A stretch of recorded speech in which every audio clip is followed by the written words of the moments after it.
Halo, halo semuanya. Welcome back di ngobrolin saham malam-malam. Dan hari ini seperti biasa, kayak kita bakal ngobrol-ngobrol santai aja. Malam Jumat, kita nyantai-nyantai, kita ngobrolin tentang saham. Diskusi layaknya kayak kita kalau misalnya ngobrol sama teman-teman tentang saham gitu lah. Jadi topiknya bakal random lah ya. But thank you banget. Wah, udah mulai langsung rame ya. Mantap banget nih. Oke. So, hari ini kita akan kedatangan satu narasumber, satu guest star. Eh, Dia adalah seorang penulis juga. Banyak sekali tulisan-tulisan tentang investasi yang luar biasa bagus banget. Saya banyak banget belajar dari dia. Dan hari ini sebenarnya saya baru pertama kali ngobrol sama orang yang akan saya undang ini. Jadi ya, kita di sini sama-sama mau belajar bareng-bareng ya. Oke? So, kita langsung panggil aja Ko Thomas dari investorsaham.id.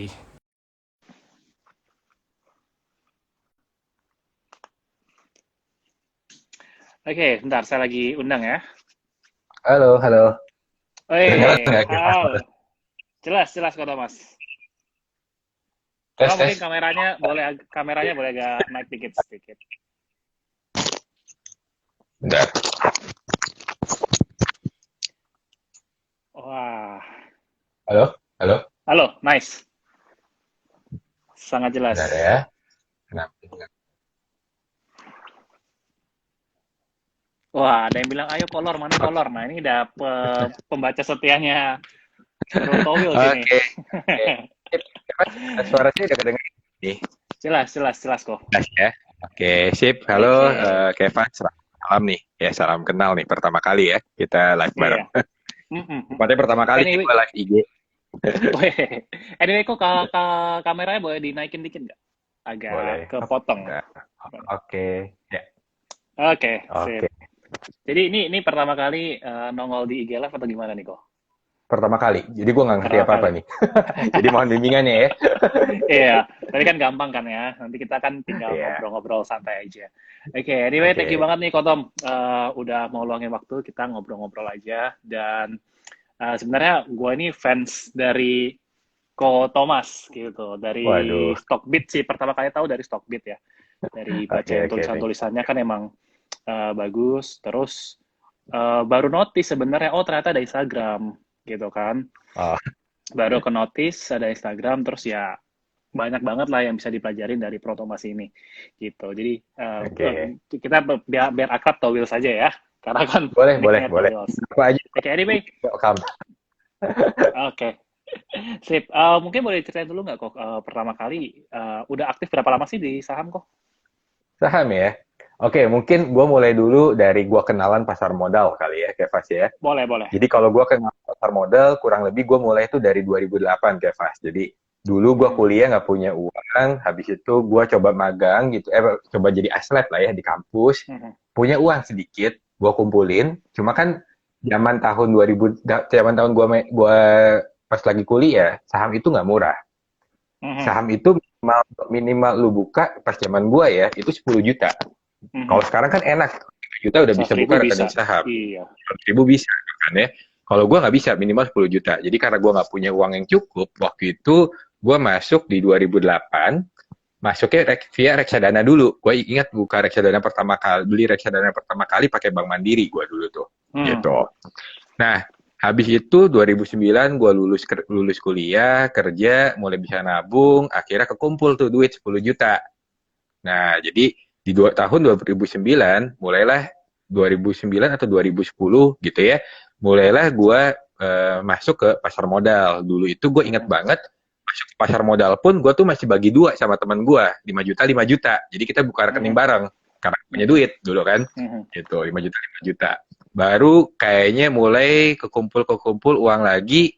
Gue inget banget buka rekening pertama atas nama gue itu pertama kalinya adalah gue ngejar saham IPO Krakatau Steel. Nah, itu gue ingat banget tuh. mhm. Jadi, Oktober 2010, seingat gue.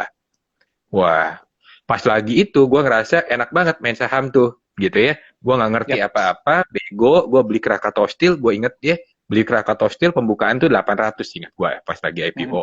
Gue beli pertama kali 900.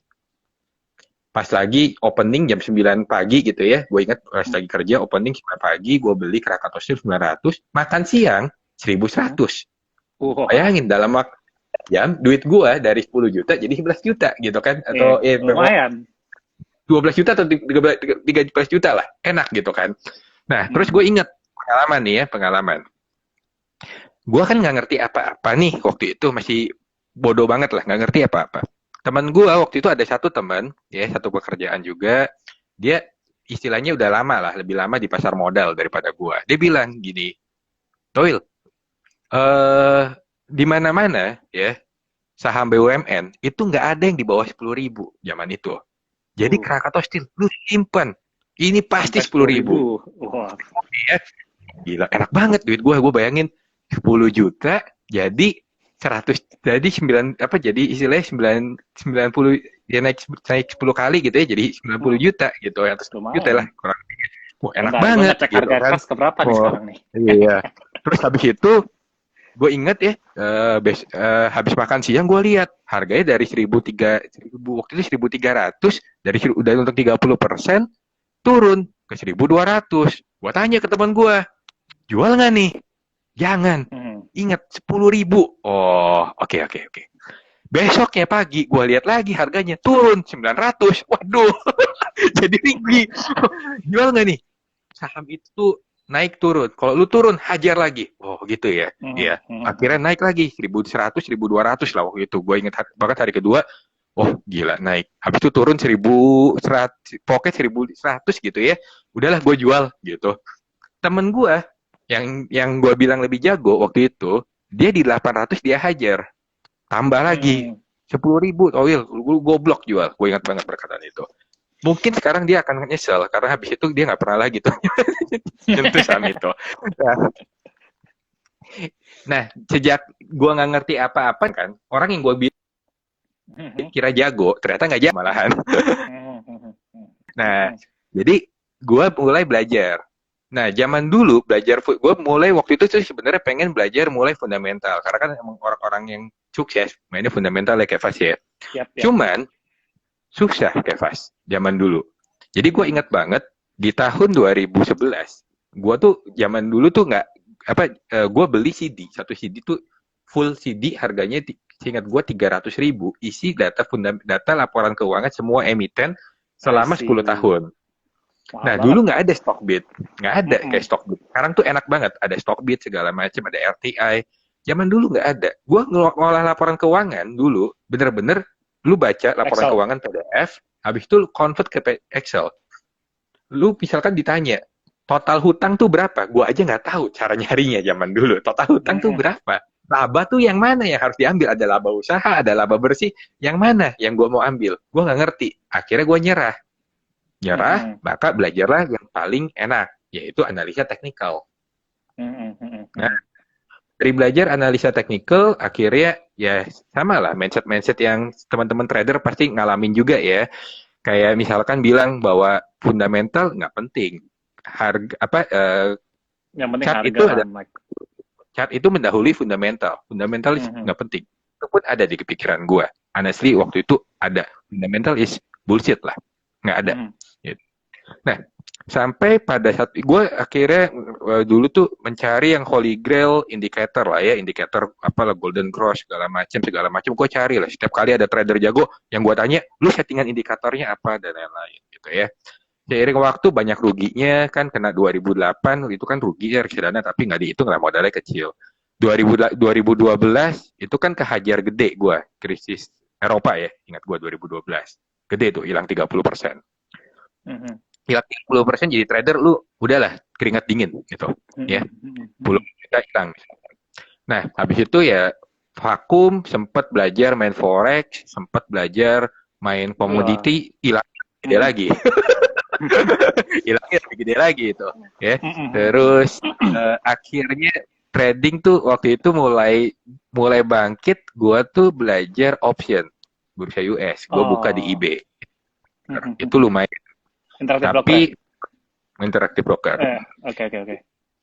Tapi itu ada satu kondisi, waktu itu gue ada masalah keuangan, gue akhirnya harus tarik uang dari sana. Ya. setelah tarik uang, kalau lu mau buka di eBay kan lumayan ya. Seingat gua zaman dulu gua buka aja $3.000, which is kalau lu ke Mm-mm. sekarang tuh berarti 45 juta untuk lu buka gitu ya. Nah, Mm-mm. jadi karena gua harus mulai ngeritis lagi dari awal sejak waktu itu kena masalah keuangan lah ya, keuangan pribadi kena mulai lagi dari saham ya, mulailah trading segala macam sampai akhirnya untungnya lumayan sih Kevas. Rata-rata gua dulu trading itu setahun sekitar 25% gua dapat lah return. Mm-mm. Nah, cuman ada satu titik. Gue tuh seingat gue Garuda Food kapan sih IPO 2018 ya. Gue tuh lagi pokoknya lagi ada di satu project yang IPO Garuda Food aja. Ada satu Good ya. titik waktu itu sekitar 2018 kalau gue nggak salah atau 2017 gue agak lupa ya detail tahunnya. Waktu itu gue trading tuh lagi hasilnya bagus kayak Mas. Jadi win Mm-mm. rate gue waktu itu sekitar 85%. Very good lah. Returnnya Mm-mm. very good waktu itu. Mm-mm. Tapi ada satu kondisi, lu jadi trader tuh capek kayak Mas buat gue. Karena Agree. contoh ya, lu misalkan lu mau punya uang 100 juta modal investasi lu. Apakah lu akan tradingin 100 juta dalam satu kali trading? Kan enggak. Enggak. Biasanya lu cuma mungkin batas 10%, which is 10 juta Mm-mm. gitu ya. Mm. Kalau lu untung 5% lu tuh dari 10 juta, which is Mm-mm. dari 10 juta lu cuma untung 500 ribu. Lu kumpulin pelan-pelan, kurang lebihnya kan seperti itu trading. Ya. Mm-mm. Dan ada satu titik, ini pasti akan terjadi lah ke semua trader, gua yakin. Ya, ada satu titik, ketika lu ngelihat ada sebuah opportunity yang bagus banget, lu pengen all in. Mm-mm. Mm-mm. Nah, gue waktu itu di tahun 2018 ceritanya, gue all in di Adaro. Gue ingat banget itu kejadian yang mengubah gue.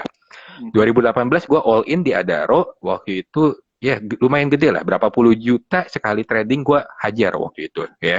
Berapa puluh Mm-mm. juta, mungkin hampir 80 atau berapa lah. Lupa gue ya. Gue hajar trading. Waktu itu gue ingat banget Adaro biasanya di supportnya waktu itu 2000 turun ke 1600. 1600 Mm-mm. rebound. Waduh, kan dari 1600 ke 2000 kalau kena mantap gitu kan dari all in tes. Lumayan. Mm-mm. Target setahun kepenuhin. Gue hajar all in, brengseknya bukan naik ke 2000, turun ke 1000 berapa ya? Turun ke 1400 lah waktu itu. Nah, Mm-mm. yang berbeda ya, orang tuh ngomong cut loss tuh gampang. Orang ngomong cut loss gampang. Cut loss gampang. Kalau misalkan nominal rupiahnya adalah sesuatu yang lu bisa terima, Evas. Betul. Betul. Tapi ketika lu nominal rupiahnya adalah sesuatu yang lu nggak bisa terima, ya, Mm-mm. sesuatu yang lu nggak Mm-mm. bisa terima, itu nggak gampang. Lu akan muncul untuk hal-hal yang lu mau menolak, Takut. untuk lu. Yep. Akhirnya gue nggak berani cut loss. Gue berharap udah jatuh gede, rebound dong. Mm-mm. Nah, ternyata nggak rebound, jatuh sampai 1200. Mm-mm. Mm-mm. Gue hilang banyak di situ. Dan karena kita kehilang duit banyak, gua tuh mulai istilahnya kalau zaman dulu gua trading tuh harus 2,5 R. Ya pas kalau ngerti risk reward ya. Jadi Tahu, gua tahu. harus rugi Ya, 10% cut loss, cuan gua harus harus tahu 25%. Mm-mm. Nah, gua nggak disiplin lagi. Gua 1,5 cuma gua makan. Akhirnya dari 85% win rate gua waktu itu hancur. Gua Mm-mm. kalah 10 kali berturut-turut habis kalah Adaro itu. Gua ingat banget Mm-mm. sampai gua vakum. Nggak berani lihat aplikasi saham sekitar 1-2 minggu lah. Gua agak lupa detailnya. Mm-mm. Nah, habis itu ya udah mulai ngelupain bahwa gue kalah dan gue harus mulai dari kecil lagi. Yang makanya gue ada tulis kalau lu kalah gede ya lu harus mulai dari kecil lagi, kumpulin sampai akhirnya di akhir tahun gue untung 30% lah kurang lebihnya waktu itu. Nah, dari situ gue ada belajar satu hal, Kevas. Gue ada belajar satu hal bahwa gue sebagai trader bukan gue nggak bisa trading dengan baik. Gue ngerti trading, basicnya segala macam sampai advance-nya gue ngerti. Tapi ada satu titik, gue tuh merasa ada barrier nilai nominal rupiah yang gue nggak bisa. Bahwa ternyata gue tuh kalah 30 juta aja gitu kan. Which is kalau untuk beberapa trader yang ini, kayaknya 30 juta tuh ringan lah. Kalau 100 juta juga santai gitu kan. Tapi buat gue kalah 30 juta aja tuh udah jadi beban psikologi yang gue nggak bisa tanggung. Nah, Betul. sekarang Betul. yang jadi pertanyaan gue adalah, gue mau bisa lebih sukses di dalam pasar saham. Artinya gue harus berani main uang, investasi maksud gue, modalnya lebih besar. Nah, trading, buat gue ya, mungkin yang orang lain mungkin cocok ya, oke. Buat gue nggak bisa. Gue nggak bisa bertaruh dengan uang yang lebih besar karena gue hilang 30 juta aja, gue hancur psikologi gue. Ketika lu jadi trader, psikologi rusak, lu rusak. udah nggak guna di pasar modal sebagai trader. Makanya waktu itu gue inget banget momennya perjalanan ke Singapura, gue lagi terbang ke Vietnam mau project gitu ya. Gue dengerin video dari si Pak Lo lah, Lo Keng Hong. Ada satu Hmm. statement dia, gue inget banget. Ada satu statement dia, menurut gue kurang ajar, tapi ini yang menggampar gue. Dia bilang Hmm. gini, tuh di salah satu video dia presentasi di Ukrida, ingat gue. Dia ada bilang, ngapain sih susah-susah jadi trader, nyari untung kecil, kalau Hmm. lu dapetin untung gede itu gampang. Gila kata gue dalam hati. Belagu banget nih kakek kata gue gitu ya. Sorry ya. Belagu banget. Emang untung 30% dari total modal kan gede juga. Tapi gue pas lagi Hmm. denger kalimat berikutnya, lalu bilang dia dari saham Inkip misalkan untung berapa ratus persen, yang saham yang apa sih yang gue lupa saham dia yang ada untung ribuan persen segala macam gampang. Oh iya juga ya dia, tapi dia lebih kaya dari gue, lebih sukses dari gue harus dengerin dia. Hmm. Nah, jadi sejak di perjalanan itu, gue juga istilahnya coba sih sebenarnya nyari teman-teman trader yang memang bertaruh uangnya itu puluhan miliar segala macam yang pemain gede. Dan gue susah dapetin. Dulu guru option gue lihat rekeningnya pun kurang lebih sekitar 50.000 US dollar, which is sekitar berapa? 700-800 juta saat itu gitu ya. Dan gue nyari figur trader yang berani main uang besar, gue nggak ketemu. Nah, Hmm. akhirnya gue coba dalamin value investing. Dan dari titik itulah sejak 2018 awal ya, atau kapan ya 2018 lah ya sampai sekarang ya gue dalaminnya value investing kurang lebih sih I mungkin see. perjalanan gue di pasar modal seperti itu. Oke, menarik ya. Jadi banyak yang bilang trader itu kalau kejedot, tobatnya jadi value investor ya. Betul Mm-mm. mungkin ya Eh, kebanyakan kayak kebanyakan ya. teman-teman itu dulu ya pasti trader kok Warren Nah, Buffett aja dulu trader. Tapi I think sangat tidak masalah ya dengan pengalaman yang mungkin awalnya saya pun juga kan nggak awalnya nggak langsung fundamentalis banget gitu kan. Mm-mm. Awalnya pun kan juga belajar juga trading, technical analysis. Mm-mm. Tapi dengan banyaknya ilmu itu akhirnya malah bisa nentuin nggak sih? Kayaknya emang ini yang jalur yang lebih cocok buat kepribadian Kotong keberadaan saya yang lebih cocok ya udah alirannya value investing, alirannya full Betul fundamental gitu. Tapi kalau betul emang nggak pernah nyobain technical dulu sebelumnya, mungkin kita juga nggak bisa ngomong kayak gini gitu kan ya. betul Jadi betul menurut saya sih emang ya buat teman-teman yang dengerin gitu kan ya, pasti pingin lah belajar. Wah, sekarang ada muncul bandarmologi lah, muncul yang lain-lain lah. Pasti pingin belajar. Menurut saya sih ya belajar, tapi in the end pasti kita mencocokkan dengan kepribadian kita sih. Nah, anyway, kok kan tadi kan sempat belajarnya emang backgroundnya dari seorang trader ya, dan sekarang kan lebih banyaknya defaultnya di value investing. Nah, dalam posisi yang memang sudah merubah gaya sekarang jadi seorang value investor, masih nggak sih ada punya porsi buat spekulasi? oke Boleh nggak sih spekulasi spekulasi ya itu as a value investor tuh boleh nggak gitu? oke. Kalau lu ada baca komplit ya di The Intelligent Investor, sebenarnya gue agak lupa bab berapa, mungkin 13 atau berapa, gue agak lupa. Benjamin Graham itu ada bilang, ada jelasin tentang satu bab, namanya itu special condition. Mhm. Jadi di special condition itu sebenarnya Benjamin Graham pun ada lakukan spekulasi. Mhm. Contohnya dia ada lima tipikal special condition yang dia bilang lah. Tapi yang saya ingat kayak arbitrage. Arbitrage itu artinya lu yakin pas lagi apa ya? Lu yakin pas lagi lu beli, lu dapat harga jualnya lebih tinggi. Contoh, Hmm. contoh. Gue open satu saham deh, tapi menurut gue nggak terlalu menarik kondisinya. Cuma lu nggak akan rugi hari ini kalau lu beli. Ya, contohnya misalkan saat ini kondisinya MFMI, multi Oh, finance apa sih? ya, Nah, ya, punya Lipo Group. It's a ya good, Lipo Group. fundamentalnya bagus loh.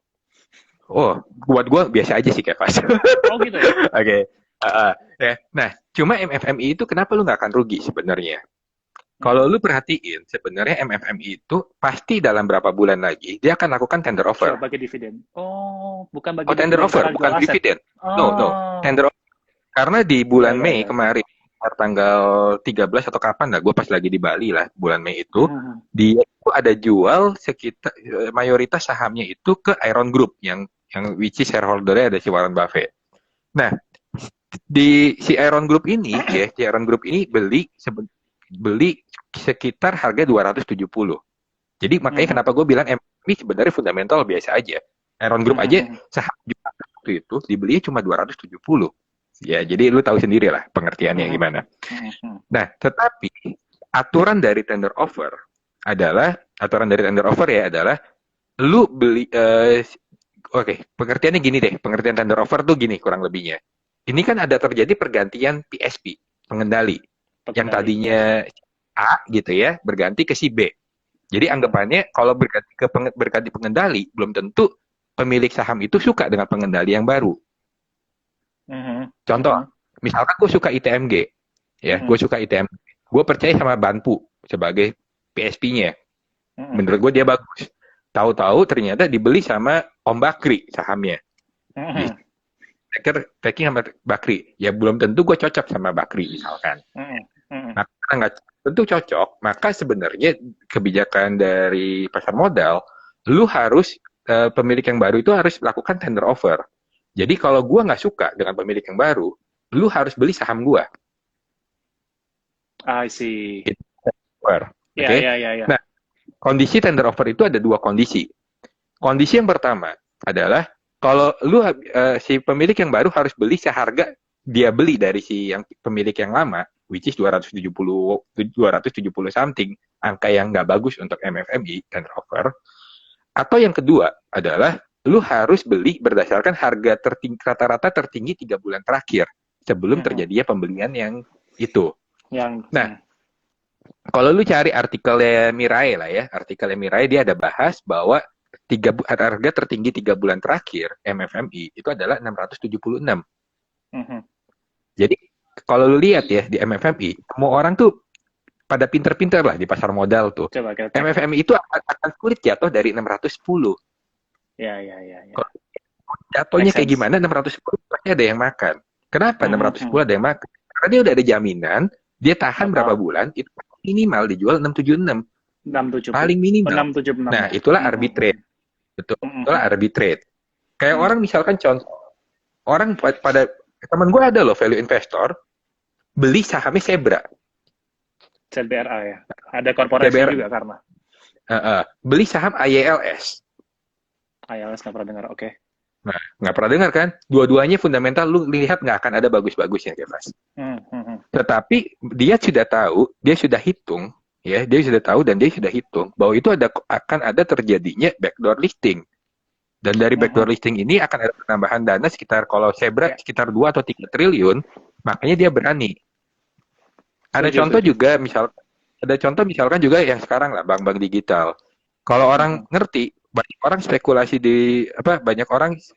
di bank digital misalkan. Itu kan sebenarnya mereka ngincer peningkatan modal menjadi 2 triliun di tahun kemarin dan 3 triliun di tahun depan, 2 triliun tahun ini dan 3 triliun tahun depan. Nah, jadi kalau lu spekulasi tanpa dasar fundamental, tapi lu mengerti bahwa ada alasan-alasan kenapa lu pasti untung, menurut gua oke. Yap, setuju. Tapi kalau lu spekulasi dan lu nggak ngerti apa yang lu spekulasi, nah itu berbahaya.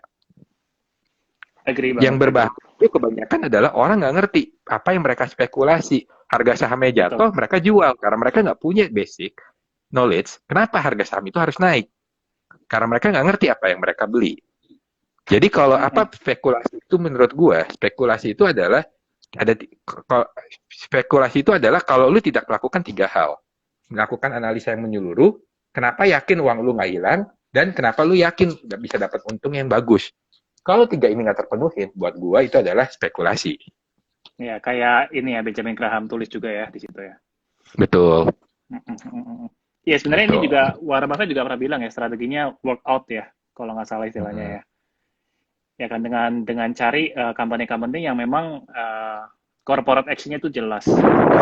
Betul. Dan ada peluang itu. Nah, setuju banget sih sama Kotom, kayak kita tuh emang harus tahu dulu apa, kalau meskipun harus spekulasi, harus tahu dulu nih kulit apa dalamnya bisnisnya tuh apa, kenapa kita yakin kita mau spekulasi di situ. Nah, sekarang kita gini nih, oke nih, kayaknya gue tahu nih misalnya MFM ini bakal tender offer di harganya 676, kayaknya nih menarik gitu.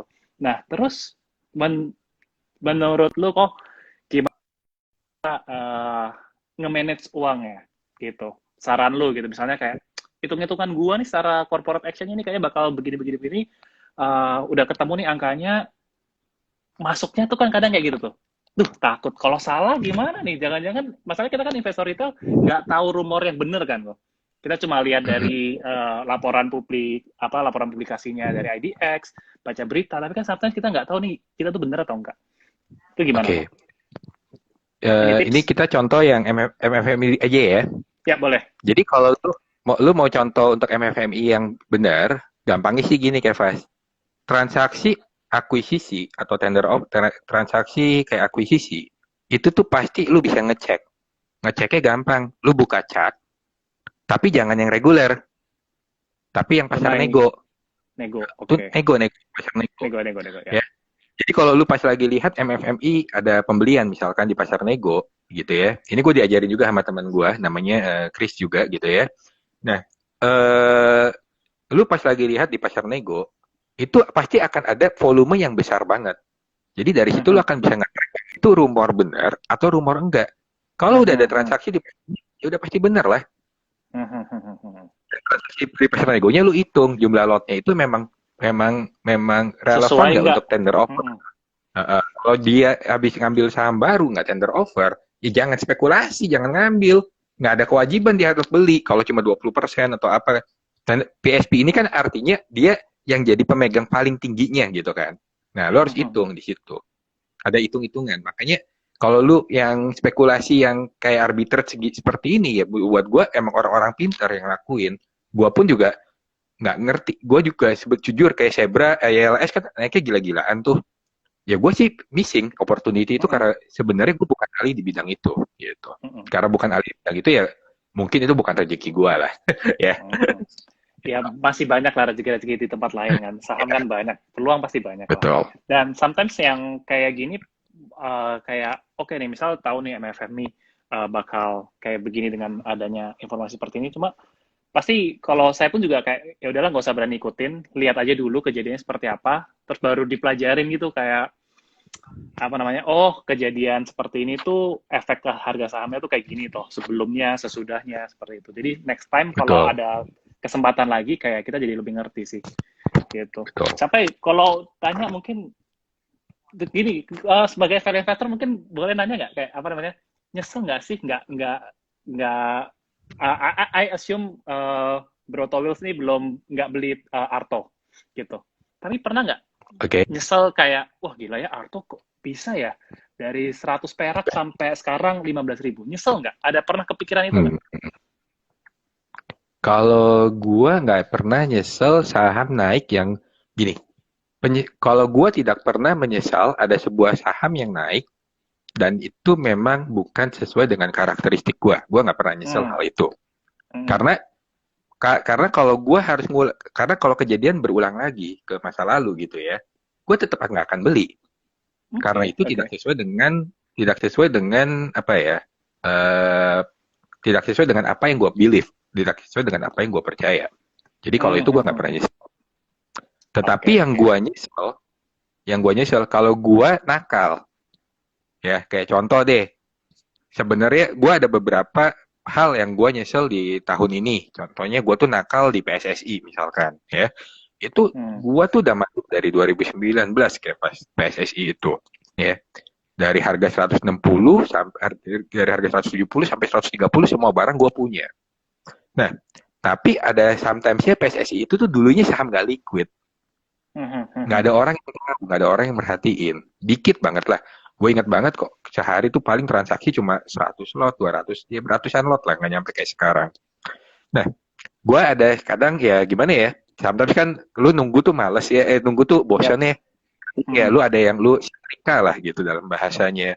Lu beli 160, jual 180, nyerok lagi Ada yang 160, jual komen, ada yang 180. komen nih, langsung suka mestrikaan ya.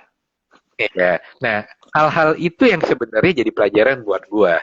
Karena at the end pas lagi nyetrika jual misalkan kayak 180, diterbangin di atas 200. Mhm, Mau mhm, mau mhm. average up, mau beli pas Nggak lagi berani, naik. takut. Bukan nggak berani ya, berani sih sebenarnya berani. Cuman Hmm, kan sayang ya. Kemarin gue jual sayang. 180, gue pengen, malah dinaikin lagi sih. Nah, hal-hal ini banyak terjadi. Jadi itu yang buat gue nyesel. Kalau Hmm, saham yang gue nggak sesuai dengan gue, harga naik tinggi, I don't care.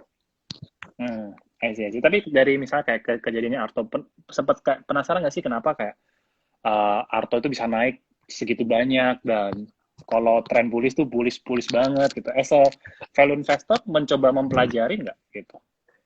Gini, gue tuh Why-nya gitu. sebenarnya ya, kalau lu ada Hmm, baca bukunya William J. O'Neill, belum eh baca tuh. yang istilahnya dia jelasin canceling method. Oh iya, pernah dengar ada singkatan-singkatannya ya. Canceling method. Iya, iya, iya. Sebenarnya kalau baca canceling method, lu pakai canceling method di tahun 2000, gua tuh pas lagi nulis canceling method itu tuh gua kan praktek ya. Gua lupa lah, gua nulis canceling method di Stockbit kapan. Sebenarnya gua Hmm, ketemu Arto.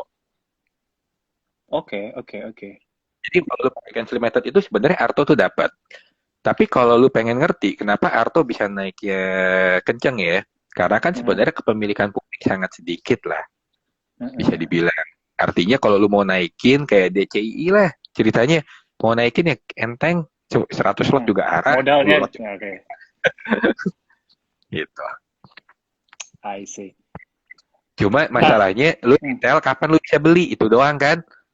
iya, I see. Nah, uh, as a value investor sekarang, what is your goal dalam investasi saham ini? Kok? Kayak Gue misalnya sih apakah, simple. gimana? Gue Ya, simple kayak pas gimana? jadi orang. Gue sih Hmm, simple jadi orang. Maksudnya gini loh, gue nggak pernah berharap gue jadi triliuner lah kayak Lo Keng Hong. Kalau sampai akhirnya diberikan hal itu, ya itu puji Tuhan. Nggak pernah nolak untuk hal itu jujur ya. hmm, Cuman gue sih yang penting buat gue itu adalah gue capai kebebasan finansial. Itu inti kenapa orang investasi. Apa sih kebebasan finansial?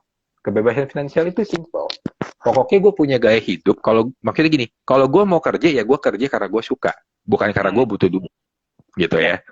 Setidaknya pasif income gue udah bisa untuk biayain gaya hidup yang gue mau, ya itu cukup gitu. Dan gaya hidup gue simpel-simpel aja, kayak pas gue handphone biasa aja, mobil biasa aja, rumah malah punya, bini nggak mau tempatin gitu kan. Bingung juga gue. ya Nah, udah, jadi ya boleh nih yang penting alamat saya di sini, tolong kasih rumahnya ke sini. Gimana juga ya caranya ya? Oke, oke, lanjut kok. nah, jadi ya buat gue simple lah. Intinya Hmm, hmm. intinya gue pengen bisa istilahnya bebas finansial di umur ya istilahnya gue bisa nikmatin hidup segala macam. Itu aja tujuan gue investasi. Oke. Nah, dalam mencapai supaya aset banyak lah ya. Nah, dalam supaya aset Hmm. banyak ini, supaya kita bisa financial freedom ini, di saham tuh sebenarnya buat kita yang masih investor retail ya, mungkin nilainya nominalnya mungkin nggak gede-gede banget gitu. Is dividend matters? Atau memang udah kita fokusnya capital gain, lipetin dulu aja modalnya, atau kadang kan sekarang banyak ya kayak mungkin yang investor retail, wah ini lumayan nih dapat dividen gitu.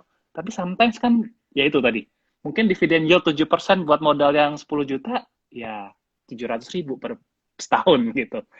Is it Hmm. relevan buat kita as a value investor tuh consider dividen dalam nominal yang Oke, mungkin okay. belum terlalu besar? Kalau buat gue, oke, okay. Kalau dari nominal ya, gini, ya Hmm. mas, tahu nggak kenapa orang bisa nominal besar sama orang bisa nominal kecil di dalam investasi saham? Yang jadi masalah sebenarnya orang modal kecil sama modal besar. Yang kalau gue lihat ya dari teman-teman gue, itu bukan karena mereka nggak punya uang untuk hajar modal besar. Oke. Okay. Tapi yang jadi masalah adalah mereka nggak percaya masukin modal besar. Oke? Okay? Nah, Takut. gue punya satu teman contoh.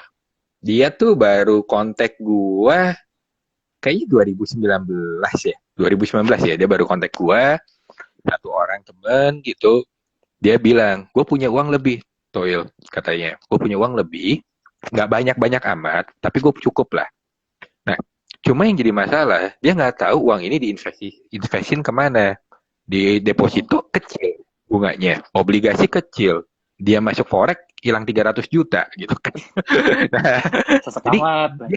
dia harus kemanain gitu uangnya. Hmm. Nah, Hmm. Akhirnya ya udah gue terangin waktu itu satu hari gitu ya, gue terangin konsep value investing menurut dia.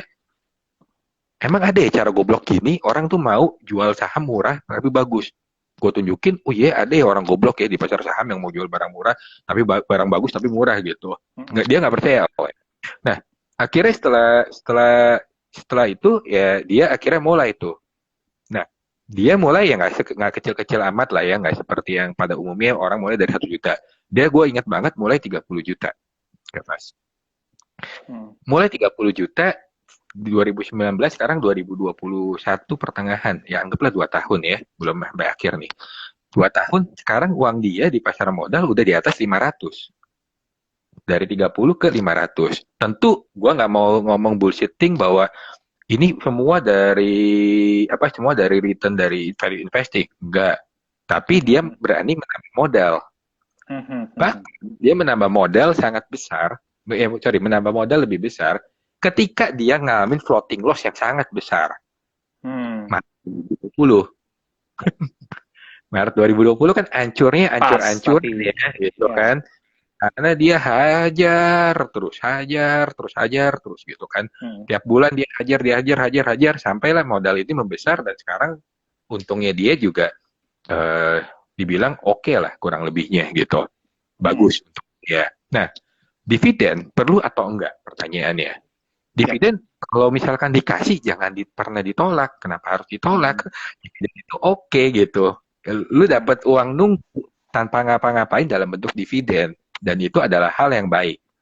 Tetapi kalau lu membeli saham hanya berdasarkan dividen, nah itu mungkin bukan hal yang tepat. Gitu. Karena dividen itu harus diingat, dividen itu adalah sesuatu yang tidak pasti.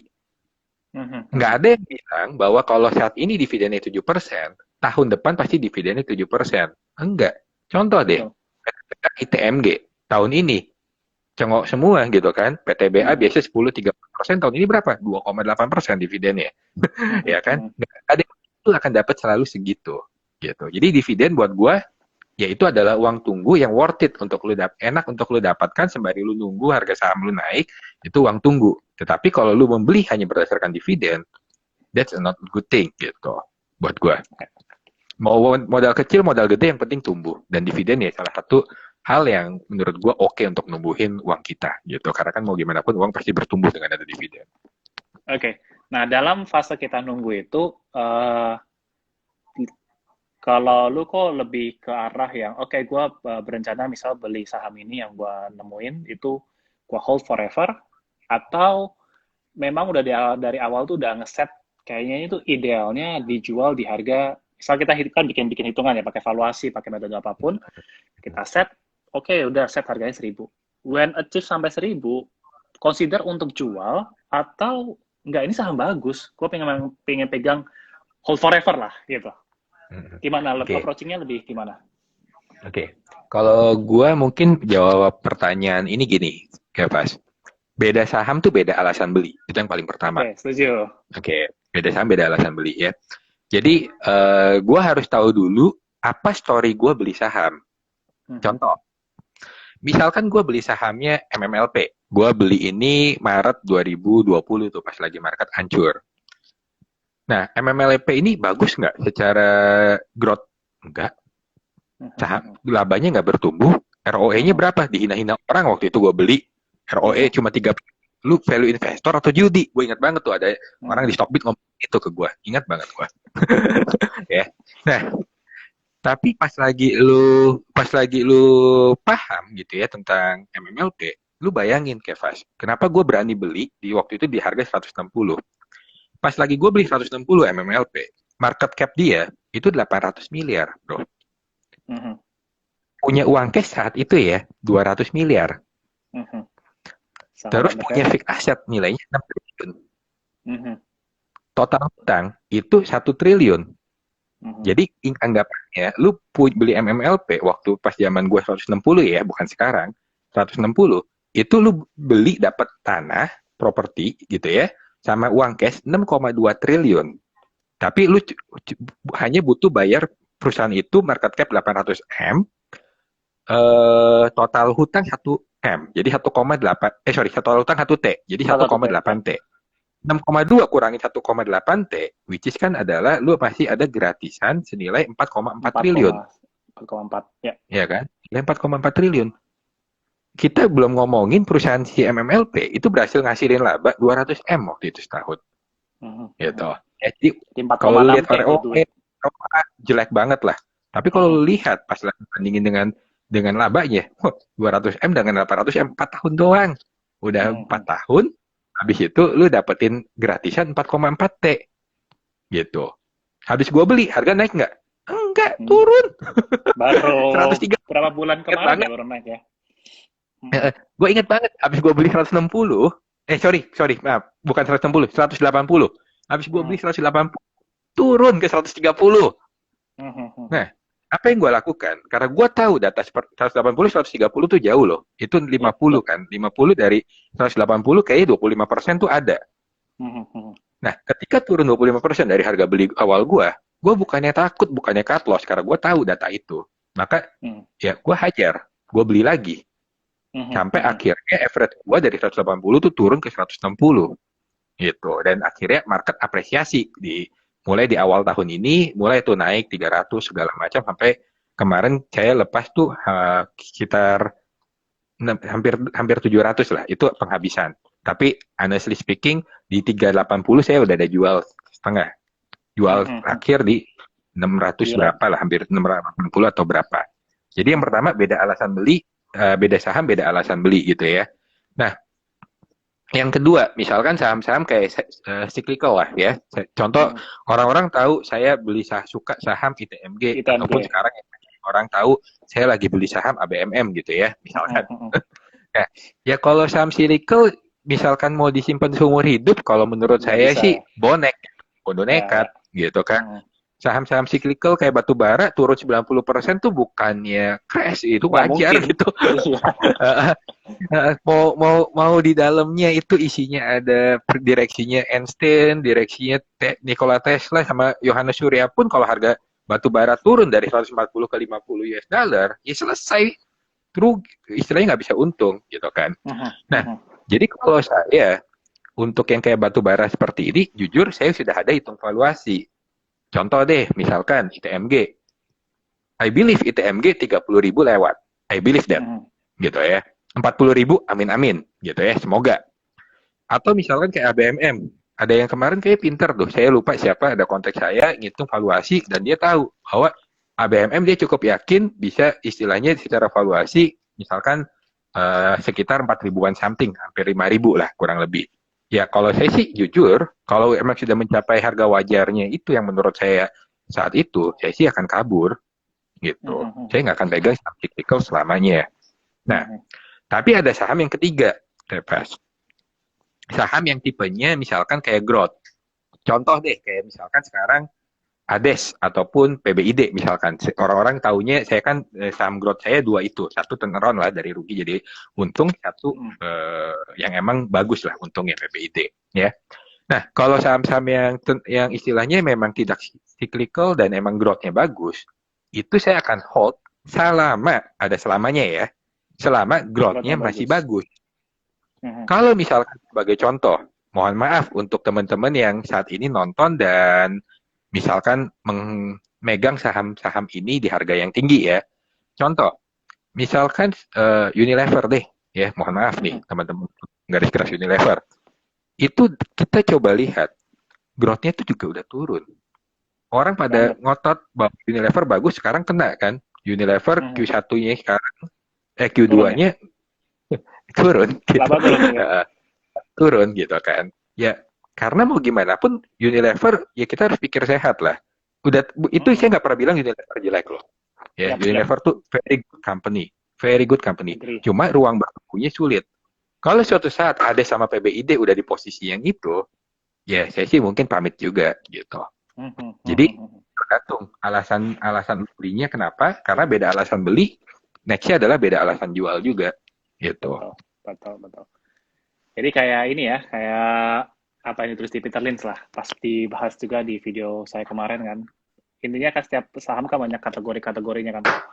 Ada Mm-mm. growers, ada cyclical, tenors, dan itu memang cara jualnya pun beda-beda ya, Betul. gitu. Nah, tipikal yang capitalis juga nggak yang suka ngerotasi saham atau dengan pilihan yang udah di tangan tuh, yang misalnya sekarang udah megang berapa, ya udah selama belum capai target. Atau mungkin pertanyaannya gue ganti dulu gini kok. Kalau misalnya hitung-hitungan tadi, let's say Mm-mm. MPMG 30.000 nih. Cuma ya semesta berkata lain. Misalnya tiba-tiba udah 29.000 nih kok. Dikit lagi Mm-mm. sampai 30.000. Sometimes kalau mungkin trader tuh kan sering ngalamin gitu ya, udah hampir take profit nih tapi di ujung tanduk turun. What will you do as a value investor? 29.000 ITMG. Oke, gue sih simpelnya gini, Kevas.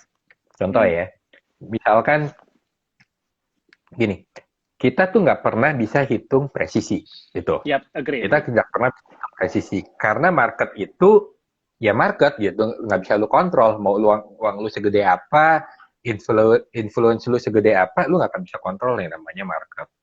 Jadi kalau gue pribadi, ketika gue udah tinggal, maksudnya gini ya, orang harus tahu bahwa gue tuh nggak pernah gini. Gue ketika pilih saham invest ya, target profit gue pasti tinggi gitu. Paling minimal 100%. Mm-mm. Nggak nyampe 100%, gue nggak mungkin ambil buat invest. Nggak Mm-mm. mungkin Mm-mm. gitu.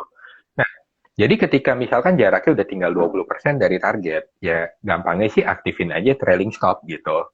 Hmm. Jadi kalau harga naik ya target cut loss apa harga lu taking profitnya udah cukup segitu. Kalau naik lagi ya lu naikin, naik lagi ya naik kurang lebih sih seperti itu. Nah, I dengan lu see. pakai trailing membuat lu punya akal sehat. Ketika tembus misalkan harga target lu, harganya masih kadang kan market gitu ya. Ya, masih Market tuh apresiasi terus. suka market tuh lebih suka barang mahal daripada ketika barangnya murah. Itu enak ya main saham tuh. Mm-mm. Ketika lu beli murah, orang nggak berani beli. Ketika orang barangnya mahal, market tuh doyan. Gue nggak ya itulah contohnya market Psikologi. gitu. Hmm. Ya psikologi market ya. Nah, jadi ketika harga udah tembus 30.000 misalkan, mungkin market malah tambah panas gitu, tambah tambah wah hajar gitu kan. Ya udah trailing Semakin stop itu hijau emang semakin senang memang. makin seru gitu kan. Iya, iya. Itu kita kita istilahnya gunanya dari trailing stop. Ketika Hmm. market rasional naik terus gitu, ya profit kita pun juga naik terus sampai akan ada satu titik ya kena gitu. Yap, yap. Itu sih dari gua. Oke. Wah, gila. Menarik banget sih insight-insightnya. Nah, pasti Hmm. banyak yang ini sih nanya ke Towils nih, nemuin saham-saham yang akhirnya masuk ke portfolio itu gimana ceritanya? Kok bisa nemu saham-saham yang boleh dikatakan sebenarnya nggak terlalu familiar lah, kalau ditanya ke investor itu pasti banyak yang nggak pernah denger lah, ABMM itu sama apa, gitu kan. Kok bisa nemu saham-saham yang begitu? Mungkin boleh di-share nggak framework-nya atau step by step-nya? Sebenarnya nggak ada yang spesial sih Kevas Mhm. sebenarnya ya. Contoh deh, misalkan screening. Orang tuh banyak tanya ke gua, screening gua tuh seperti apa sih? Gue selalu Mhm. open. Screening gue tuh cuma pakai satu parameter, jujur ya. Cuma pakai satu parameter loh. Gue cuma Mhm. pakai EV to EBIT, stock bid. EV Hmm. to EBIT istilahnya kurang dari 5, kurang dari 8, atau kurang dari 10. Tapi lebih dari nol ya, lebih dari nol biasanya. Iya, Ya, jangan sampai negatif. gitu. Ya. Nah, gue pakai EV to EBIT itu, mungkin beberapa orang nggak paham apa itu EV atau enterprise value. Jadi Ya, enterprise mungkin value itu boleh dijelasin dulu. market cap dikurangin sama apa market cap ditambah dengan total hutang berbunga, total debt dikurangin dengan cash on Cash. hand. Ya, jadi istilahnya benar-benar yang memang harus lu lunasin dengan lu ada uang di cash diterima sama lu harus bayar utang, totalnya berapa kurang Mhm. lebihnya. Itu enterprise value. Jadi market cap bisa aja 8T, enterprise value lu bisa jadi 3T kalau lu perusahaannya cashnya banyak. Mhm. Ya, kurang lebih seperti itu. Nah, EBIT itu kan laba bersih sebelum interest sama sebelum pajak gitu ya. Jadi Yap. kalau misalkan market cap-nya 8T, enterprise value 3T, laba bersihnya misalkan EBIT-nya gitu ya. EBIT-nya misalkan 600M, ya berarti EV to EBIT-nya 5 kali. Nah, Mhm. buat gua EV to EBIT tuh lebih merepresentasikan valuasi perusahaan dibandingkan dengan PER ataupun PBV buat gua Mhm. pribadi. Oke. Karena kalau misalkan lu sering analisa laporan keuangan dah, lu tuh pasti tahu lah PBV sama PER tuh banyak banget Banyak kelemahannya. biasnya, betul. Contoh per, gue pernah hampir kena di apa yang farmasi tuh MAP, MRK ya. MRK. Gue waktu itu hampir kena, wah gila murah banget nih. Mhm, Ternyata mhm. pas lagi ngecek lagi sebelum beli tuh untungnya ngecek lagi, wah ternyata PR-nya meningkat besar karena apa? Karena dia Ada habis divestasi usaha perda. jual, Hmm, makanya labanya meningkat. Nah kalau kita hmm, cuma ngambil PR kan kayak gitu tuh kena sebenarnya. PBV, betul. ekuitas, ya itu lebih parah lagi. Nah, Mhm, malsuinnya bukan malsuin lah. Lebih banyak jebakannya lagi. Nah, EV to EBIT mhm, buat gue walaupun nggak sempurna, tetapi itu lebih merepresentasikan sesuai dengan karakteristik gue. Jadi gue cuma mhm. cari dari situ, dan dari situ bukan artinya gue beli. Bukan. Betul. Screening itu Harus tidak pernah screening dulu. memutuskan. Screening itu cuma filter saham apa yang kamu cek. Mhm, Ya udah, habis itu muncul di sahamnya, ya cek satu persatu, nggak ada rahasia apapun. Kalau betul. lu 1 minggu, ya pasti ya 1 minggu lu analisis satu laporan keuangan aja gitu ya. Artinya 1 tahun tuh lu dapat 52 company yang 52. lu analisa. Mhm, Kalau misalkan lu dapat, kalau lu 2 perusahaan 1 minggu weekend gitu ya, lu habisin ngecek 2 laporan keuangan, ya lu dapat 104. Ya udah dari situ aja gue nemuin yang menarik-menarik gitu. mhm. So, jadi berangkatnya dari screener, justru dari valuasi, pokoknya cari dulu yang murah. Boleh dikatakan sebenarnya kayak gini nggak sih kok? Misalnya kalau kayak EV per EBIT itu kayak butuh berapa lama lu sebenarnya untuk balikin modal pembelian lu seluruhnya gitu. Misal EV EBIT 5, boleh dikatain kayak dengan operating profit lu butuh waktu 5 tahun doang sebenarnya untuk balikin modal pembelian lu gitu kan kok Iya, betul. sebenarnya, ya kan? Betul. Ya, seperti Hmm. itu. Dan makanya ini perlu dicek lagi kan tadi benar kayak kok Towils bilang eh dapat tuh list sahamnya. Mesti dipelajarin juga kan. Kadang kan sometimes EBIT pun juga kadang kalau pencatatan akuntansinya pendapatan lain-lain ditaruh di atas tuh misalnya kan juga tiba-tiba EBIT-nya jadi gede ya kan. Betul. Betul. Jadi Betul. makanya memang kita nggak bisa telan mentah-mentah langsung dari screener apa langsung kita beli juga Betul. gitu. Dan satu hal yang perlu teman-teman harus ingat juga. Kalau lu ketemu yang aneh, yang sesuatu yang lu nggak bisa terima sama akal sehat, skip aja deh, gitu. Hindari dulu aja. Jangan Iya, setuju, setuju banget. betul. Contoh, restoran. Mhm. Yang restoran ini menurut gua banyak value investor minat lah, ya. DUCK Lu nih kayaknya bisnisnya, nih. lu bisnis restoran, tapi piutangnya gede, kan 200 gimana hari ya. gitu ya? Heeh, agak agak Iya, nggak masuk akal di kepala betul ya. betul. Ya kalau lu udah ketemu yang kayak gitu ya, mending jangan dipaksain untuk lu masih ada company-company lain yang lu lebih Lebih. bisa untuk lu cek lah gitu. Gitu Mhm. sih. Setuju, setuju banget. Nah, as a investor retail, tipikal yang kayak prefer selalu siapin spare cash gitu ya, cash jaga-jaga, atau kalau memang tipikal yang kayak, oke ini tiap bulan ada pendapatan, udah full invested in stocks gitu. Gimana kok? Aduh, oke. Mungkin gue bukan contoh yang baik ya kalau untuk hal ini. Oke, gue harus jelasin dulu Nah, sharing-sharing aja ya. apa teorinya dan apa yang gue lakukan. Oke. Dan gue harus open bahwa ini mungkin gue bukan jadi figur yang baik untuk dicontoh untuk hal ini. Ya, kalau secara konsep sebenarnya, lu harus punya secara teori dulu ke keuangan ya. Lu harus punya dana darurat lah, Kevas. Ya. Yap, yap. Jadi dana darurat itu anggaplah lu punya tabungan yang bisa biayain hidup lu kurang lebih kalau lu gak hilang pekerjaan segala macam 1 tahun. Nah, kalau lu udah punya dana darurat 1 tahun, habis itu lu mau invest hajar semua, kita nggak sisa uang, menurut gua oke. Karena ketika lu ada terjadi hal yang jelek, lu masih punya 1 tahun untuk lu bertahan hidup tanpa lu harus cut loss saham lu. Hal yang paling menyebalkan dan paling menyakitkan adalah lu harus jual saham lu di posisi ketika market Rugi. lagi crash, padahal perusahaan lu baik-baik aja, harga Iya. jatuh, market nggak lagi panik gitu ya. Dan lu tahu perusahaan ini bagus, tapi lu harus jual karena lu nggak punya uang atau lu butuh uang, sehingga lu harus jual saham lu. Nah itu adalah hal yang nggak enak gitu.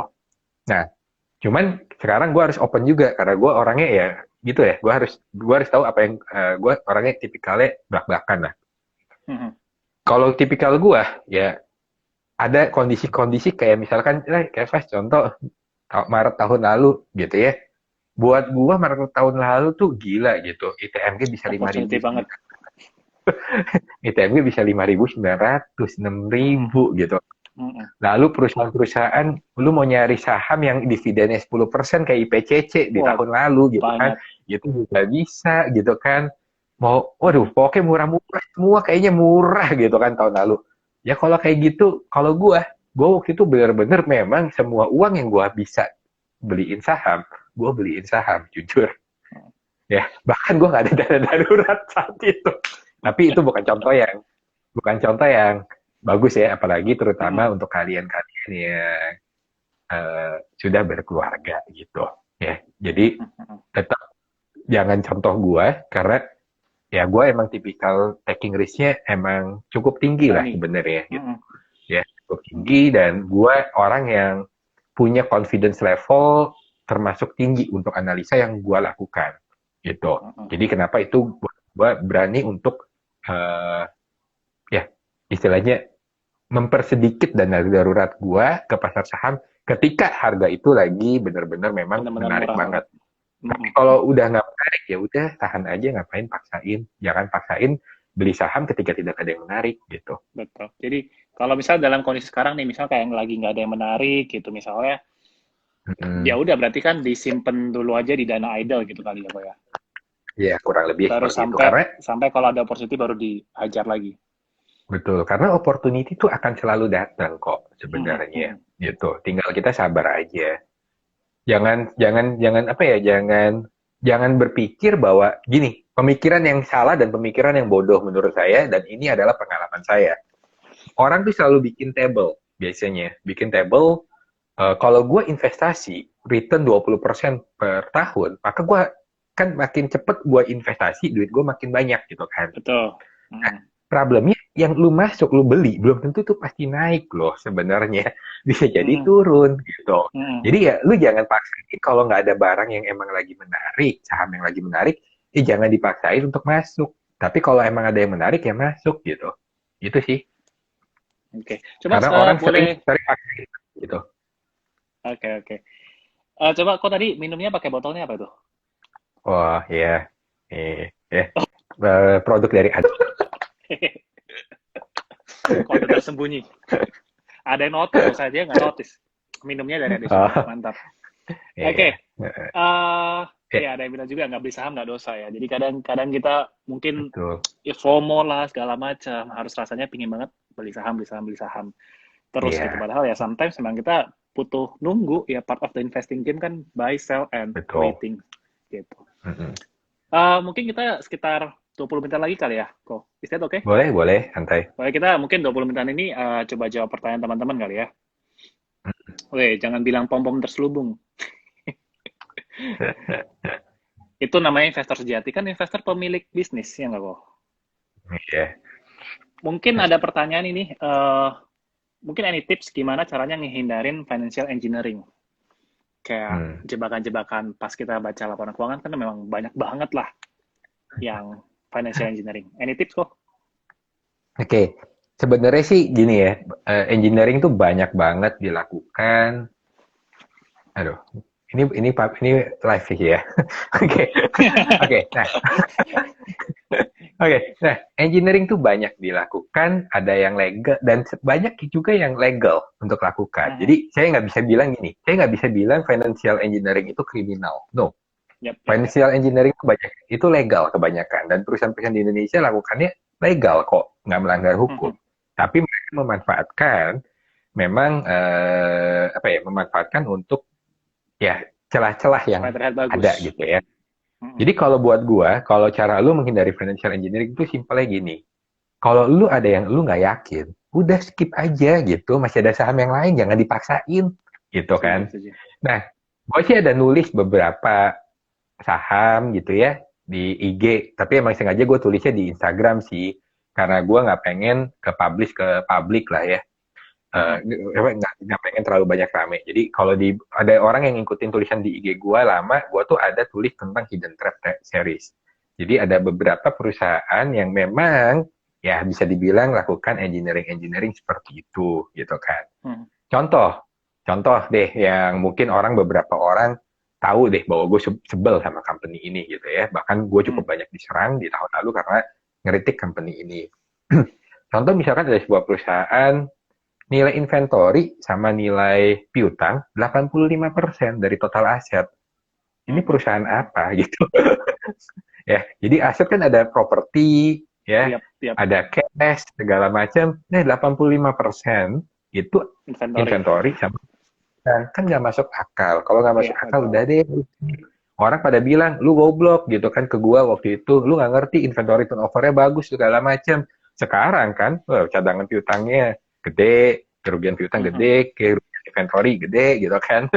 Nah, terus ada apa hal lagi ya kayak tadi misalkan yang restoran, kalau ya kan nggak masuk akal gitu ya, kayaknya restoran tapi saldo piutangnya besar. Jadi ya Mhm. sebenarnya sih lebih ke arah gunain common sense, gunain logik, Mhm. ini masuk akal atau nggak masuk akal. Kalau emang nggak masuk akal, ya jangan dipaksain deh, skip aja, masih banyak kok company di IHSG Mhm. ada 700-an gitu ya. Masih banyak company lain yang lu bisa cek, masih ada company lain yang bisa kasih lu opportunity untuk itu gitu. Oke, menarik. Jadi mungkin tuh tips-tipsnya balance sheet itu memang eh, bisa nunjukin banget sih kualitas kesehatan perusahaannya. Kadang ya masuk akal nggak masuk akalnya dari balance sheet itu bisa dilihat. Jadi tips-tipsnya kayak Dan inventory yang too big, cash flow, selalu cek yes. cash flow. Cash flow itu Mhm, mhm, menyelamatkan saya berkali-kali dari kena mhm, value trap. mhm. Sebagai Nah, contoh deh, kayak ABMM. hmm, hmm, ABMM misalkan. Sorry, ABMM bukan value trap, bukan engineering ya. Tapi hmm, salah satu hal yang buat saya berani misalkan beli ABMM, itu tuh sebenarnya cash flow. Saya beli Q3 2020. Pas lagi Q3 2020. Kondisinya tuh saat itu ya, ABMM itu kan Q3 tuh sebenarnya di 2020 waktu itu harga call udah mulai nanjak. Udah mulai mhm. bagus. Ya, Ya, masuk ke Q4 itu udah mulai bagus. Nah, pas lagi saat itu yang lucu, ABMM kan memang bukan sektor mining kalau teman-teman sadar ya, sektornya itu trade, bukan mining loh, ya. Nah, tapi ABMM jualannya berkaitan dengan batu bara. Nah, kalau lu lihat di laporan keuangan, labanya minus kok di Q3 seingat gua, perusahaan itu rugi. Tetapi cash flow operation-nya sepertiga daripada market cap. cash flow-nya sepertiga dari market cap. Oke.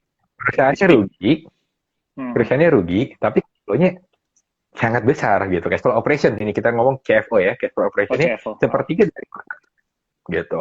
Jadi ini bener nih rugi atau Mhm, rugi-rugian gitu kan. mhm, Nah, mhm. cash flow ini sebenarnya membantu kamu untuk bisa mengetahui perusahaan ini sehat atau enggak cash flow operation. Jadi selalu cek cash flow operation itu penting menurut saya. Tuh. Oke. Nah, tapi ada nggak kayak menghindari, oke, misal dari 1 dari 5 tahun terakhir tiba-tiba ada OCF yang negatif. Langsung kayak, aduh, pasti ada something wrong atau ini nggak usah lah. Oke, Gimana? itu terjadi Mhm, terjadi di PBID. mhm, PBID, kalau gua nggak salah ingat ya, 2020 Q1 atau Q2 gitu kan, Q1 atau Q2, itu CFO-nya negatif kok. Orang banyak bilang bahwa PBID itu jelek di tahun itu. Apalagi biasalah ya, ketika lu ada sesuatu yang jelek, orang tuh pada gimana ya? Pada menjadi pintar mengeluarkan gosip-gosip yang jelek gitu kan. mhm. Lu ngomong apa cukai plastik, plastik udah nggak dipakai lagi di Indomaret, plastik udah sunset Mhm. industry, bla bla bla bla blue Oh, gitu kan. diganti kertas Ya, gitu ya. diganti kertas atau diganti daun pisang ya saya nggak tahu gitu kan. Hmm. Nah, tapi kalau misalkan kamu ngerti, kamu harus ketika ada hal negatif terhadap emiten yang kamu cek dan kamu punya kemampuan untuk ngecek lebih, ya maka lakukanlah pengecekan.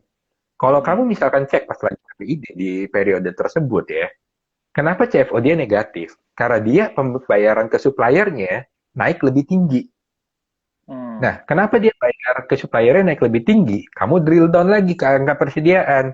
Angka persediaan dia untuk bahan bakar naiknya signifikan, Mhm. which is bahan bakar kayak minyak ataupun gas itu adalah salah satu komponen biaya yang besar di industri plastik. Oke, okay? Nah sekarang pertanyaannya, kenapa dia hajar persediaan dengan istilahnya dengan persediaan bahan Beli bakar besar sama dulu gas gitu itu ya. dengan Mhm. benar-benar nafsu banget beli? Karena kalau kita ingat Q1 2020 harga minyak kan jatuh, Ajor. Ya. jor banget. gitu kan. Nah, makanya mereka berani untuk beli dengan banyak. Cowoknya Mhm, negatif bukan artinya selalu jelek juga gitu. betul. Selalu mencari reason why kok ini tiba-tiba bisa lebih tinggi, kok tiba-tiba dari positif dan negatif, gitu ya. Selalu Jadi mencoba cari story-nya. sama seperti Peter bilang, kamu harus ngerti apa story yang dari company yang kamu beli. Itu intinya sih dalam milih saham, Betul. dalam milih stok segala macam. Agree, agree, agree. Oke, sebentar. Gue cari dulu pertanyaan-pertanyaan yang menarik. Hmm, ini mungkin cukup menarik sih ya. Gimana kalau kita nemu saham Hmm. bagus tapi nggak liquid gitu? Lah, saham saya banyak yang nggak liquid. Contoh deh, Justru itu ya. peluang ya. Contoh gini, contoh PSSI saya bilang ya, PSSI, Hmm, saya beli 2019. Itu tuh kalau kamu lihat ya, sometimes tuh kadang sehari bisa cuma puluhan loh lotnya, hmm, ya. Wah, kalau lagi sepi, paling ratusan, 200, segala macam ya. Sekarang total naik ke berapa ribu atau berapa puluh ribu lot sehari ya, it's okay gitu ya, naiknya berapa kali lipat. Cuma gini, kita investor dan kita bukan trader. Kalau kamu trader, kamu tuh adalah yang main cepat. Kalau kamu mainnya cepat, kamu masukin dananya besar, kamu harus make sure bahwa kamu bisa keluar dengan cepat juga. Karena buat betul. trader, speed adalah segalanya. Itu. Jadi, kalau kamu trader, memang jangan beli saham-saham yang tidak liquid. Jangan. Tetapi kalau kamu as an investor, buat saya nggak jadi masalah sebenarnya ya. Selama perusahaannya bagus sama murah. Dua itu yang harus terpenuhi. Liquid atau nggak liquid, I don't to care. Saya nggak terlalu care lah ya Ya, dengan liquid untuk hal tersebut gitu. Karena gini, kalau misalkan lu beli saham bagus sama murah, kayak contoh deh, Ades misalkan. Ades pas lagi tahun lalu berapa sih total lotnya? Nggak banyak. Nah, kenapa mereka nggak liquid? Justru karena market cap-nya terlalu kecil, Kevas. mhm. Jadi, kayak fund-fund manager, itu tuh mereka Nggak ada bisa sebuah masuk. aturan. Mereka nggak boleh beli yang perusahaan dengan market cap terlalu kecil. Mhm. Jadi market cap harus tinggi dulu, baru mereka bisa masuk. Fund bisa masuk. Nah, kita kan enak nih. Kita nih sebagai retail tuh mewah, bebas. Mhm. Mau beli yang market cap 50, 100 M, mau beli yang market cap 500 M, mau yang liquidnya nggak ada transaksi atau apa, kita nggak ada yang ngelarang. Karena Betul. kita tidak dituntut oleh ketika ada investornya kita mau jual barang, mau tarik uang, kita harus jual. Nggak ada tuntutan itu. Itu uang kita pribadi, gitu ya. Jadi ya buat saya ya, untuk nggak liquid ya nggak masalah, selama perusahaannya bagus sama murah, nanti akan ada suatu momen saham-saham itu akan menjadi liquid ketika market sudah mulai suka gitu kan. Betul. Gitu. Ya, ada yang bilang juga nih, semua akan ikut pada waktunya, tapi perlu ditambah Betul, juga semua akan liquid asal pada waktunya. fundamentalnya bagus. Iya, dan Nah, story-nya ini juga kayak mendukung ya. story-nya mendukung. Ya Iya, kayak Peter Lynch juga banyak bilang, sometimes kita nggak masalah untuk, dan itu benar sih, sebuah kemewahan buat investor retail malahan. Ya betul. kan, di saat fund-fund besar nggak bisa masuk, institusi nggak bisa masuk, kita bisa masuk duluan gitu. Cuma memang Betul. ya itu dia, kita juga harus kayak kayak tadi sih, kayak di awal ya, harus tahu dulu story-nya apa, punya conviction atau keyakinan yang tinggi untuk beli itu di saat dia transaksinya nggak liquid. Sometimes kan kalau Betul. karena kalau misal udah nambahin banyak gitu, tiba-tiba nggak bisa jual, tiba-tiba butuh uangnya juga kan susah juga gitu. Jadi ya Betul. ada kaitannya juga lah pasti dengan money management. Tapi nggak perlu Betul. dihindarin juga saham-saham yang nggak liquid. Oke, eh mm, mm, mm. Pertanyaan berikutnya tadi mana ya? Bentar. Yang nambah. Oke nih, I think bisa ditanya juga nih. Ada waktu yang tepat nggak sih untuk nambah beli lagi? Ada patokan misal oke turun 10% bolehlah, turun 20% bolehlah, atau gimana? Pas lagi ada duit aja atau Oke. gimana? Yang pasti sih paling pertama memang lu harus punya duitnya dulu baru lu bisa nambah lagi gitu kan. Kalau enggak kan Setuju nanti dong. candaan gak ada orang beneran kejadian gitu kan, uang orang lu Hmm, pakai gitu. Nah, hmm, jadi yang paling pertama lagi kita memang punya uang untuk kita nambah saham kita. Cuman sekarang gini, pertanyaannya mungkin ini pertanyaannya itu adalah lebih ke arah gimana cara average up ataupun cara average down gitu ya. setuju, setuju, Nah, boleh. Yang paling pertama, yang paling penting adalah kita harus tahu dulu nih target kita untuk exit berapa, ya. Jadi misalkan sebagai contoh, target saya untuk exit misalkan ya tadi 30.000. Kalau sekarang misalkan harganya saya ambil di 15.000, saya masih ada peluang untuk naik 100%. Buat saya itu oke. Karena itu adalah minimum profit yang saya inginkan dari uang yang saya taruh. Gitu, ya. Tapi kalau misalkan targetnya, contoh, itu targetnya misalkan dari sekarang harganya 15.000, targetnya cuma 18.000, which is tinggal peluang upside-nya 20%. Buat saya menarik gitu. Mending cari yang lain. Jadi kembali ke istilahnya masih potensial profitnya kita, masih berapa jauh yang kita masih bisa istilahnya achieve. Kalau itu worth it, buat apa takut gitu untuk advance up gitu kan. Gitu. Jadi mungkin ke arah saya sih lebih ke arah situ. Jadi ngelihat upside-nya masih bisa berapa lagi. Jadi pendekatannya kayak margin of safety juga ya. Kalau upside 100%, ada margin of safety 50%, ya sebenarnya ya nggak masalah karena itu memang batas toleransi yang kita set kan gitu. Kalau turun ya margin of safety lebih gede lagi, potensi profit lebih gede lagi, nggak masalah masuk, gitu ya. Malah ganas gitu kan. Malah ganas aja ya.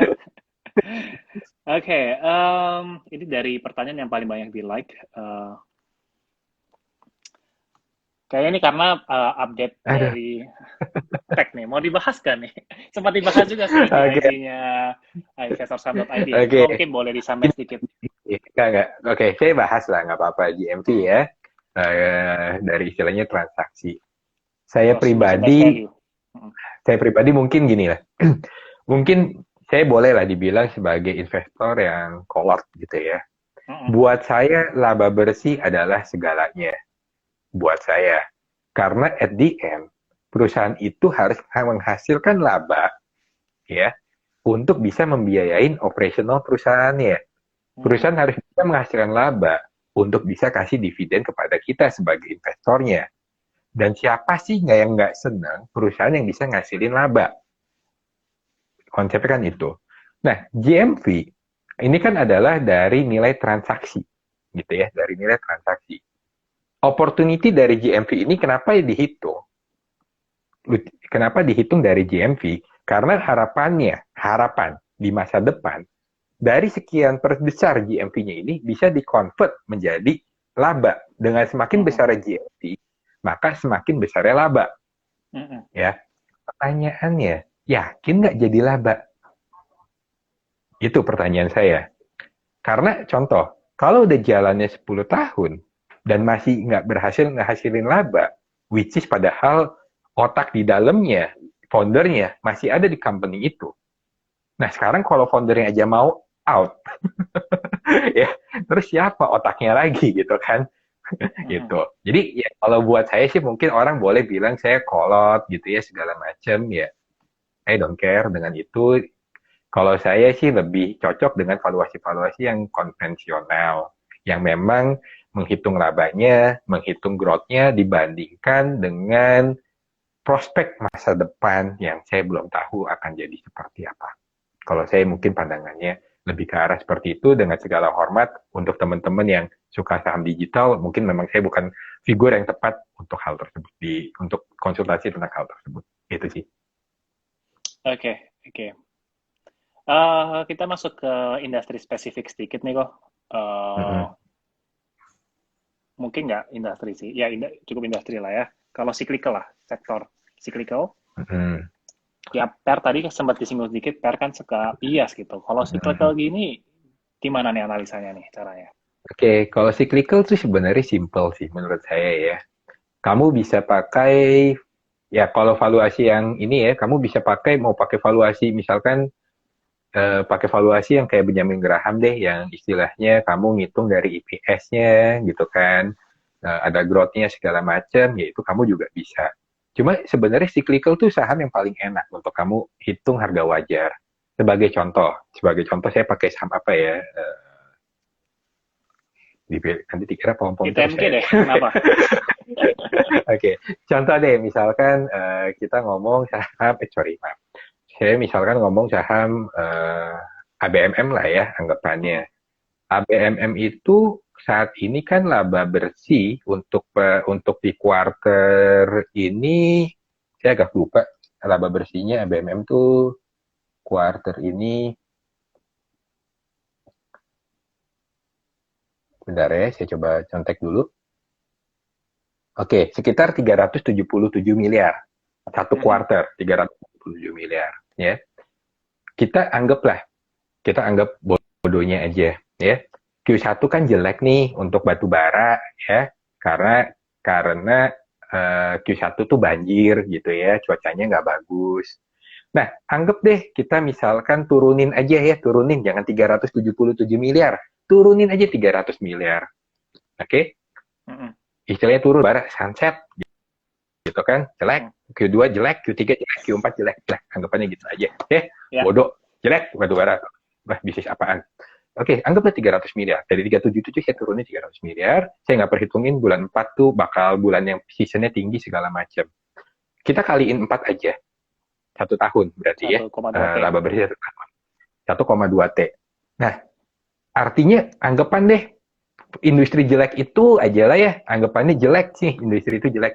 Itu kita kasih pernya 5, kan harga batu bara lagi naik nih. Lagi Ya di bagus. per 5 oke dong, ya. Heeh.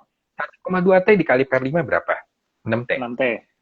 Ya, sekarang market cap-nya si ABMM berapa sih? Sekarang udah naik. Dulu sih 2 T, sekarang 3,4 T.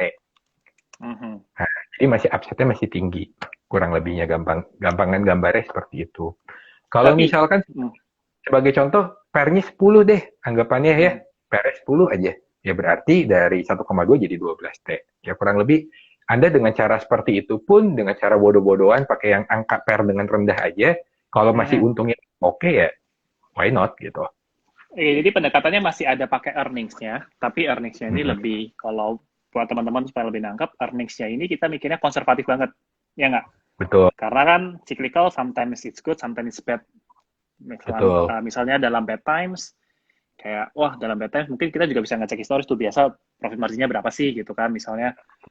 Nah, kita carinya berarti perkiraan profit ketika bad times dikalikan dengan target multiples-nya.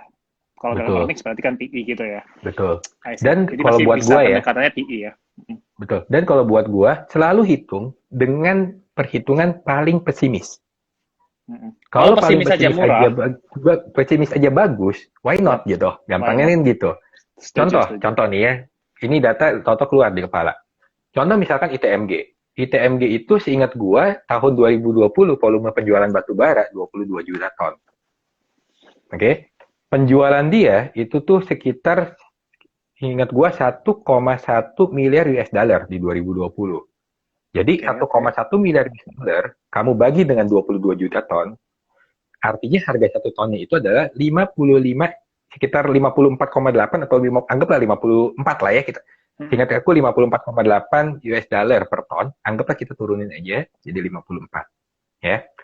COGS-nya dia sekitar 980 juta US dollar, seingat saya, anggaplah kita naikin 990 juta ya. Dari 990 juta kita bagi dengan 22 juta ton volume penjualan, itu kurang lebih COGS itu anggapannya sekitar, anggaplah 45 US dollar, kalau saya nggak salah hitung. Tadi tadi Ya, tadi 54 jualnya, COGS 45 ya. ya. Jadi tahun lalu batu bara kan jelek, ya, Jelek sampai sekitar 50-an 60 tuh. kan. Mm. Kita untungnya cuma $9 per 1 ton, ya. Mm-mm. Sekarang batu bara apa 140, 150. 140. Anggap aja 140, 150. Jelek batu bara tuh jelek gitu kan. Mm. Kita turunin aja. Jadi 90. Fair dong, Mm-mm. ya. Sangat fair. Jauh banget 190. turunnya. Sekarang ini ke 90. Mm-mm. Artinya dari 1 ton. Kalau misalkan modalnya kan naik nih, modalnya naik. Jangan Mm-mm. kita ngomong 45. Gua naikin modalnya 50. Mm-mm. Oke? Iya dari pendapatan 90 ke 50 modal ya. Kamu untung Untung 40 40. dolar loh per 1 ton. Mm-mm. 40 dolar. Tahun lalu sama tahun sekarang bagusan mana? Anggaplah tahun kita sama dengan tahun lalu yang busuk gitu ya. Mm-mm. Tahun lalu kan batu bara busuk banget penjualan. Kita Mm-mm. gunain data yang sama gitu ya. Eh, istilahnya 22 juta ton. 22 juta ton kali 40 dolar ya. Itu kan artinya kurang lebih sekitar 800 juta US dollar laba. Mhm. 800 juta US dollar, kamu kaliin dengan berapa? Anggaplah dolar tuh 14.000. kita kuat banget, Pak Jokowi hebat. Rupiahnya 14.000, nggak usah 14.700 kayak sekarang. 14.000 deh. 800.000 kali 800 juta US dollar kali 14.000 itu kalau saya nggak salah hitung itu 8 kali 4 32 11,2. 2 triliun Ya, gitu kan. Sekarang market cap-nya ITMG berapa? coba Ya, kita coba cek. anggap market cap ITMG saya nggak tahu di berapa sekarang 18 ya. 18. Apa? 18 ya. Ya 18 udah. T. Sekitar 18 triliun. Kalau kamu misalkan 5 pernya 5 aja 5 kali aja. dari Ya. dari 55 T. 11,2 kamu kali 5 ya, itu kan sekitar 55 T. Sekarang berapa tadi? 18 triliun. Masih 18 T. kamu bisa upset 200%. Mhm. Ya, cara-cara seperti itu aja menurut saya udah cukup lah. Kita cyclical tuh jelek, pesimis, orang ya bisa turun dalam harga komoditas naik turun volatile gitu kan. Jadi gunain perhitungan pesimis aja. Kalau pesimis aja oke, ya oke Why not? gitu buat saya. Why not? Ya ini teman-teman juga butuh ya pengalaman lah dengan sharing-sharingnya ke Towils ini kan jadi tambahin saya juga kalau misalnya analisa saham cyclical tuh oh caranya gitu ya kita justru malah ngitungin tuh coba ngutak-atik harga penjualan per tonnya berapa, cari COGS-nya berapa. Sometimes itu kan yang tidak ada di rasio-rasio finansial gitu kan. Cuma ya Iya. seiringnya kita ya semoga ini dapat kasih pencerahan lah buat teman-teman gitu. Ya, Ya, karena sebagai investor juga penting banget sih, yaitu common sense-nya kan. Kita tahu, yang penting juga kalau tahu bisnisnya apa, pasti you bisa nge-sense untuk mencoba cari tahu yang berhubungan dengan bisnisnya itu apa gitu kan ya. betul. Gitu. Mungkin one last question kok. Hmm? Sebagai seorang value investor, kalau gua ikutin Instagramnya, kok kan ini sering update berita gitu kan, sharing-sharing Ya. berita. Seberapa penting kita update news as a value investor dan sometimes news itu nggak bikin noise atau gimana kok? Oke. Nah, kalau ini gue akan jawabnya gini. Kita sebagai investor harus paham mana news yang market risk, mana news yang company risk. Oke. Oke? Apa perbedaan market risk dan company risk? Market risk itu tuh hanya berpengaruh terhadap market itu akan istilahnya menerima itu sebagai apa ya, sentimen untuk beli atau sentimen untuk jual. Mhm. Sebagai contoh nih ya, misalkan PPKM diperpanjang. Nah, itu market risk. Market Apakah risk. si PPKM diperpanjang, harga sahamnya turun, kinerja perusahaannya juga turun? Kan nggak ada hubungannya, Mhm. ya kan? Perusahaan tetap jalan kok, segala macam. Nah, tapi kalau misalkan beritanya adalah contoh, perusahaan apa, misalkan perusahaan properti diturunkan rating kreditnya dari istilahnya dari BBB jadi CCC, di mana Mhm. CCC itu dalam artian kalau orang-orang ngerti rating Pevindo, CCC itu persentase gagal bayar 100%. Mhm. Nah, kalau ada berita seperti itu, nah itu ya jangan, ya istilahnya itu perlu diperhatikan, itu adalah company risk Company risk. gitu. Itu Mhm. berbahaya. Kalau udah kayak gitu mending kamu cut loss. Apapun kondisinya kamu cut loss gitu kan. Kayak contoh yang perusahaan metal. Saya anggaplah perusahaan besi lah ya, atau apapun Mhm. itu, saya nggak sebut namanya. Itu ada yang kena pilot anak perusahaannya, di mana anak perusahaannya itu nyumbang 40% total pendapatan. Ya, bodoh-bodohannya. Anak perusahaan yang pilot itu nyumbang 40%, itu hilang. Ya, Mhm. kinerja di depannya udah pasti Manfaat jelek tambah gitu hilang. aja. Iya, iya, Akan iya. hilang gitu. Jadi ya, lu harus bisa bedain mana yang market risk, mana yang company risk. Kalau market risk, Mhm. itu bias, abaikan. Lu nggak peduli Mhm. harga saham lu naik atau turun. Kalau turun, hajar. Gitu Mhm. kan. Nah, tapi kalau company risk, itu perhatiin. Atau company risk itu justru bagus gitu kan. Contoh, misalkan kayak kemarin, kita ada pas lagi denger RUPS-nya salah satu perusahaan lah ya. Salah satu perusahaan minyak. Saya nggak sebut lah, nanti karena pom-pom terus kayak. Ya. Nah, dia ada Karena yang kami bilang portfolio nggak misalkan usah disebutin kok. dia misalkan orang tuh pada berasumsi ini blok rokan nih ada impactnya nggak sih ke nih emiten gitu kan yang disebut Mhm. sama company yang lain terus Mhm. ternyata direksinya udah bilang kemarin bahwa blok rokan misalkan itu akan istilahnya diambil alih Agustus dan company ini akan mengambil peran dalam pengembangan untuk Blok Rokan. Which is artinya kalau kita tersebut, ya, maka itu sama saja dengan kita istilahnya bisa nangkep bahwa di bulan Agustus akan ada kontrak pendapatan baru gede, gitu kan. Artinya Q dia kemungkinan akan ada Bisa lebih sebuah tinggi banget berita, lompat. gitu. Jadi nggak ada insider, nggak ada yang spesial. Yang penting kamu harus bisa mencerna sih dari berita-berita ini bawa kamu kemana, Mm-mm. gitu. Ini yang dengerin sih luar biasa nih, banyak banget yang aware banget nih, dari tadi disebutin aja semua sahamnya.